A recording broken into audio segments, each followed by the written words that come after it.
El 7 de octubre de 1965, varios testigos informan acerca de múltiples objetos sobre la base aérea Edwards. Un documento de la Fuerza Aérea de Estados Unidos, que antiguamente era secreto, dice claramente que este objeto era un globo meteorológico, a pesar de que, según el audio de la torre de control, Edwards no pudo haber liberado algo así. ¿Está lanzando algún tipo de globo meteorológico desde Edwards? ¿Globo meteorológico? Sí. No que yo sepa. Edwards no tiene unidad radiosonda, así que dudo que permitieran algo que no tenían razón para hacer. Pero el oficial OVNI que recientemente contactó a la torre de control busca una explicación más racional y continúa contemplando la teoría del globo meteorológico. Es muy difícil que un globo meteorológico se desplace de norte a sur a poca altitud cuando yo informé que el viento viene del oeste a 2 nudos. Si el viento provenía del oeste, uno de los globos se desplazaba de norte a sur y luego viró hacia el oeste. Sería muy difícil que un globo fuese en contra del viento. Lo que estamos diciendo aquí es que no tenían características de vuelo de un globo, que no había informes de que no había liberado ninguno esa noche y sin embargo el informe secreto establece el lanzamiento de un globo meteorológico. De hecho, según el informe, los objetos se describen como globos meteorológicos 3 veces, a pesar de la evidencia que muestra lo contrario. ¿Y este tipo de globo meteorológico al que ellos se refieren es normalmente luminoso? No. ¿Tiene luces de señalización? No. La única otra explicación que ofreció el oficial OVNI es que el objeto pudo haber sido una aeronave construida por alguien, contradiciendo lo que informaron Sorrells y el piloto de alerta en la pista, Darrell Clark. Sorrells les hace saber su opinión. El oficial OVNI vio algo que cree que es un avión. Yo no. El oficial OVNI dijo que para él lucía como un avión. Él no es un piloto entrenado, no está entrenado para nada, excepto para ser un oficial OVNI asignado para realizar no sé qué funciones. Pero hay un controlador de tráfico aéreo que dijo que no es un avión. Hay un piloto de alerta parado en la pista que dice que no es un avión. Pero el oficial OVNI piensa que sí lo es. Ahora, Bill, el trabajo del oficial OVNI es decir que las cosas son aviones. Recuerda que la Fuerza Aérea estuvo en el negocio de los ovnis, el asunto de los platillos voladores en 1965, y no lo dejaron hasta 1969. ¿No será que parte del trabajo de esa persona era desmentir estas cosas y no reportar incidentes al Libro Azul? Creo que eso es especulación. Yo estoy de acuerdo con Schott que el sujeto no estaba entrenado. Quizás no tenía ninguna función asociada con la aviación y lo único que sabía sobre aeronaves era que tenían una luz roja, una verde y una blanca. Por eso dice, a mí me parece un avión. No había ninguna conspiración, era simplemente falta de experiencia y no sabía de lo que estaba hablando. Si el objeto era un avión o algo más, el consenso en 1965 era que tenían que darle un vistazo más de cerca a lo que fuera que sobrevolara espacio aéreo restringido. Pero los únicos aviones en uso de Edwards están equipados con armas nucleares, los cuales necesitan un alto nivel de autorización para despegar. Estos aviones de alerta están designados específicamente para proteger a Estados Unidos de cualquier ataque entrante. Están provistos de armas nucleares para el caso en el que un ataque o contraataque inmediato sea requerido. Hacer volar a uno de estos aviones F-106 con armas nucleares sobre el espacio aéreo de Estados Unidos es demasiado riesgoso si no se sabe nada más acerca de estos objetos. No podemos utilizar los aviones de alerta, pero ¿tienen algún otro 106? Eso es todo lo que tenemos. ¿Es todo lo que tienen? Lo único que tenemos es un avión de alerta. Supongo que para esa hora ya eran cerca de las 4 de la mañana. Calculo que el incidente quizá ya llevaba 2 horas y media o 3 para entonces, porque durante el tiempo que le llevó al avión colocarse en posición e intentar seguirlos, los objetos habían ganado altura, se habían posicionado y no estaban ni remotamente tan visibles como lo estuvieron en un momento dado.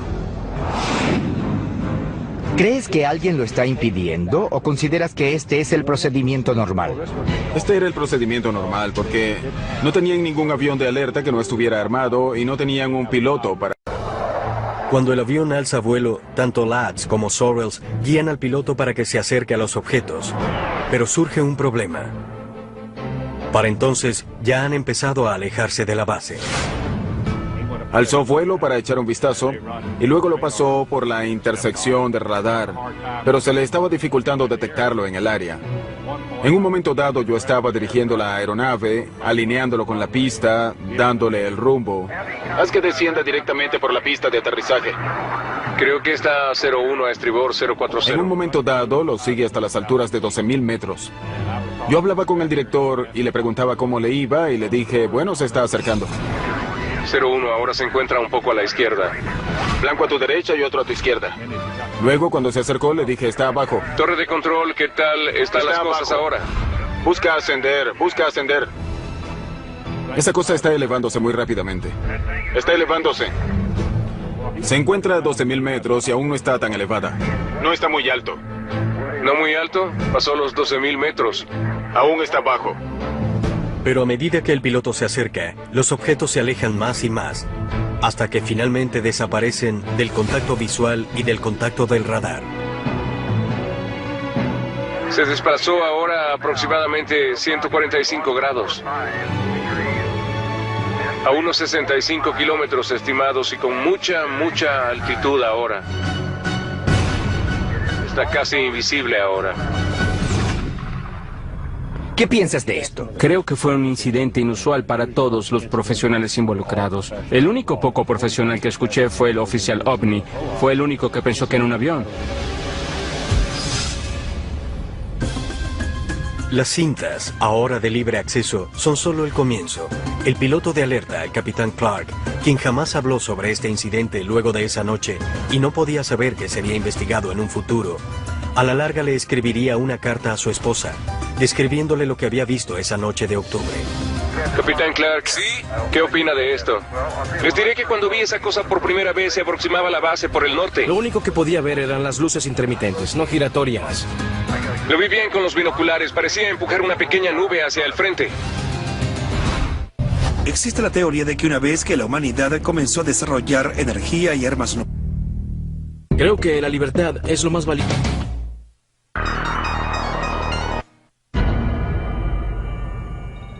El equipo acaba de escuchar grabaciones que ya no son secretas sobre un incidente que tuvo lugar en la base aérea Edwards el 7 de octubre de 1965. Aquí torre de control de Edwards. Tenemos un objeto que se desplaza hacia el sur.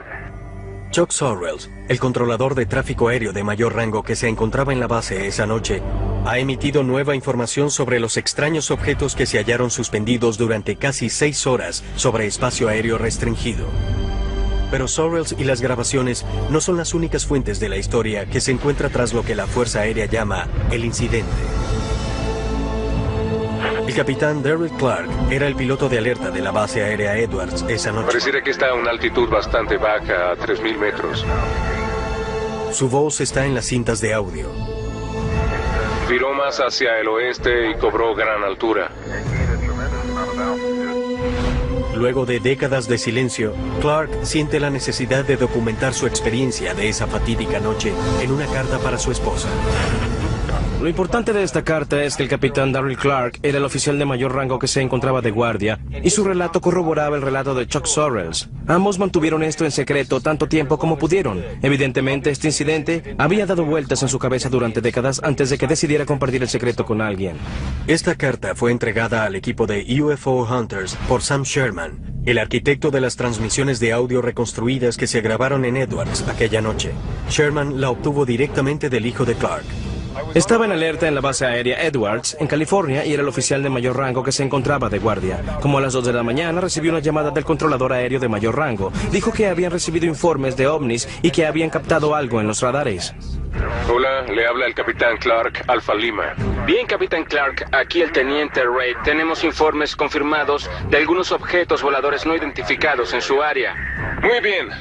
Cuando pasé el escáner por el cielo, vi una luz intermitente al noroeste de mi posición que se desplazaba hacia el sur, a unos 300 metros de la superficie y a aproximadamente 300 nudos. El ovni nunca se estabilizó, continuó ascendiendo. Pareció desplazarse directamente hacia el espacio, hasta que finalmente perdí el contacto visual.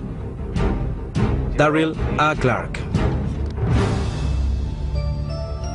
El incidente también se rumoreó al día siguiente entre aquellos que se encontraban en la base pero no habían presenciado los hechos.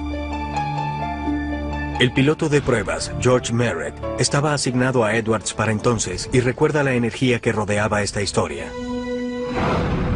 Me llamo George Merritt. Me gradué en la Escuela de Pilotos de Prueba de la Fuerza Aérea en la Base Aérea Edwards. Cuando llegué a trabajar a la mañana siguiente, había rumores de unas extrañas luces que habían sido vistas al sur de la base, tarde en la noche y hasta temprano en la mañana. Todo el mundo hablaba, como en los programas de televisión, sobre la noche anterior. Todos preguntaban, ¿qué fue? ¿Qué crees que fue? Y Merritt confirma por qué le tomó a la Fuerza Aérea tanto tiempo para hacer despegar un avión que fuera a investigar. Comenzando por el presidente, tienen algo que determinar a ese nivel, a nivel del Pentágono. Si existe amenaza y si queremos que estos interceptores armados nuclearmente despeguen, identifiquen el blanco y lo derriben, lo tomamos muy, muy en serio. Estas luces no presentan ninguna amenaza para la base aérea Edwards. Nadie está bombardeando. Nadie está disparando misiles ni armas. Ni hay paracaidistas. Nada que represente una amenaza para Edwards, ni en ese momento para la defensa aérea de los Estados Unidos. El informe va para alguien llamado el oficial OVNI de la base, ¿cierto? Ese es el capitán John Belent. B-E-L-E-N-T. El capitán John Belent es parte de la División de Tecnología Extranjera de Wright-Patterson, lo cual significa que suceden cosas secretas en Edwards que necesita supervisar y reportar a sus superiores. Fue él quien escribió el informe oficial de la Fuerza Aérea, quien lo firmó, y luego ascendió por la cadena de mando. Así que ese es el informe oficial de esto. No fue escrito por personal de la base Edwards. Este informe oficial de la Fuerza Aérea fue el mismo informe que identificó a uno de estos objetos como un globo meteorológico. ¿Pudiera haber sido esta tecnología secreta que Valent no tenía autorización para revelar o de la cual no estaba enterado? Durante la reconstrucción inicial de las cintas de audio, Sam Sherman se puso en contacto con Valent para discutir el incidente, pero este se negó a hacer comentarios y no estuvo interesado en participar en la investigación de Sherman. Fíjense en mi punto de vista, 1 año y medio antes, cuando era estudiante de la Escuela de Pilotos de Prueba, el presidente Johnson anunció que el Blackbird JF-12 se encontraba en Edwards. Vi uno de ellos rodar por la pista, era la primera vez que veía al Blackbird. No sabía nada acerca de Groom Lake ni del Área 51, y aquí venía desplazándose sobre la pista el más maravilloso avión de combate que jamás hubiera visto. Y yo soy piloto de combate. Podría pensarse que lo conocería, pero no sabía de él. Entonces, ¿qué tuvo que ver ese avión con el incidente del OVNI? Mi primera impresión fue que había unas luces allá afuera. De hecho, había una especie de vehículo que quizá pertenecía a un programa secreto. El área restringida, el área en que nosotros como pilotos de prueba realizábamos todos nuestros vuelos de prueba, se encontraba en lo que se denomina el área restringida de Edwards, la misma que tenemos en la actualidad, 2512, comienza a unos 8 o 9 kilómetros al sur de la pista y se extiende hacia el oeste, el norte y el este, así que las zonas de prueba de nuestras aeronaves estaban todas al norte de la base Edwards. Según Merritt, la ruta de vuelo de toda la tecnología secreta de Edwards se ejecutaba en un área específica al norte de la base. Pero esto no concuerda con las locaciones reportadas y las rutas de vuelo de los ovnis. El informe oficial de la Fuerza Aérea dijo que eran luces no identificadas que se vieron en Edwards. Eso fue lo que se sostuvo a pesar de que el capitán Valent dijo que eran aviones. Simplemente son no identificadas, eso es todo lo que podemos decir. Pero él aún cree que hay más en cuanto a este caso. A mí particularmente me alegra mucho que hayan reabierto el caso del objeto volador no identificado que pasó por Edwards. Es algo que yo mismo me he preguntado durante 40 años. ¿Son estos ovnis que repetidamente están entrando al espacio aéreo militar? ¿Y con qué fue que en realidad hicieron contacto Chuck Sorrells, Darryl Clark y las estaciones de radares LADS el 7 de octubre de 1965? Estamos investigando unos 7 ovnis. El equipo examina la pieza final del rompecabezas de Edwards, las lecturas de los radares de la Agencia de Logística Aérea de Los Ángeles. Con los testigos, las grabaciones ya disponibles y el testimonio escrito a mano jamás antes visto, El equipo ha descubierto una cantidad de evidencia referente a la noche del 7 de octubre de 1965 en la base aérea Edwards. Me están llegando informes de la torre de control de Edwards, de la Victorville y de algunas de nuestras locaciones de radares sobre ovnis. Su último paso es autentificar las imágenes de radar oficiales de esa noche, provenientes de la estación de San Pedro. Imágenes que el informe oficial luego determinó como difusiones anómalas de tiempo. Este fenómeno es causado por una inversión en la temperatura. La atmósfera de la Tierra por lo general se enfría a medida que aumenta la elevación, pero a veces puede ocurrir una inversión en la que la temperatura o no baja o en algunos casos extremos se hace más caliente con la altura. Cuando esto sucede, esta capa más cálida actúa como una tapa que puede hacer que la calima o la contaminación queden atrapadas debajo de esta capa, haciendo que los radares detecten objetos falsos. Edwards los tiene a la vista desde tierra. 2 torres los están observando. Nosotros tenemos en este momento la lectura en el radar y les estamos siguiendo el rastro. El analista de radares, John Kirk, ayuda al equipo con la autentificación de las lecturas y con la discusión de las teorías sobre qué más pudieron haber sido estos objetos. Voy a reunirme con un ingeniero de sistema de radares. Tiene experiencia y ha trabajado más de 50 años en esto. Me llamo John Kirk. Soy ingeniero de sistemas de radares. Estas son las imágenes originales de las lecturas de los radares del Fuerte MacArthur, tomadas en San Pedro durante aquella noche en 1965. Las imágenes se tomaron en intervalos, creando una cronología visual que sigue los movimientos de los objetos a lo largo de todo el incidente. Se desplazan y ascienden lentamente y han sido confirmados por los radares. Si observan las imágenes, son bastante regulares. Esta es la visualización y estos son simplemente marcadores. Lo que esto me indica es que este radar sí detectó algunos blancos en movimiento y sí generó información sobre ellos. En la imagen de radar, estas áreas son identificadas por Kirk como blancos en movimiento. Entonces aquí hay múltiples blancos. Pareciera que hay múltiples blancos, y al revisar los ciclos de algunas de estas verán que las fotografías cambian. Luce como si hubiera quizá 1, 2, 3, yo digo que hay unos 4, 5 o 6 blancos. Kirk cuenta 6 blancos en la imagen del radar. Sin embargo, esto no desacredita las teorías de propagación anómala. La propagación anómala puede ser causada por la inversión del estado del tiempo, la llegada de nubes de tormenta, humedad en el aire. Hay mucha anomalía atmosférica ahora. ¿Tiene alguna idea de lo que pudiera ser? Estamos tan desconcertados como ustedes. Es difícil para mí pensar que eso es propagación anómala. Si lo fuese, pudiéramos pensar que veríamos más una mancha grande en lugar de individuales. ¿Esto no luce como propagación anómala? Parecen objetos individuales. Según Kirk, la propagación anómala aparecería como una mancha, mientras que estas imágenes parecen ser blancos individuales. ¿Lucen como blancos? Para mí lucen como blancos. Ahora, ¿de qué tipo? No lo puedo determinar, no tengo idea. Pareciera que hay blancos ahí afuera y los radares parecen estar funcionando como debe ser. Además, 5 estaciones de radares diferentes no registrarían la misma lectura falsa y al mismo tiempo. Si bien Kirk no pudo especular en cuanto a lo que pudieron ser esos objetos, está impresionado con la cantidad de evidencia que rodea esta historia. Parece que un piloto anotó, esto es lo que vi, para que un operador de vuelo diga, esto es lo que vi. Hay mucha información en común, no puedo refutarla. Basándome en esto, lucen como registros reales. No parece que haya sido propagación anómala. Pareciera que estas imágenes son reales. Hay 3 objetos definidos, no es el estado del tiempo, no es interferencia. Delimitan el objeto, pero no ven la aeronave. No pueden distinguir lo que son. El antiguo meteorólogo del Servicio Meteorológico Nacional, William Puckett, también tiene evidencia que sugiere que estas imágenes de radar no pueden definirse como propagación anómala.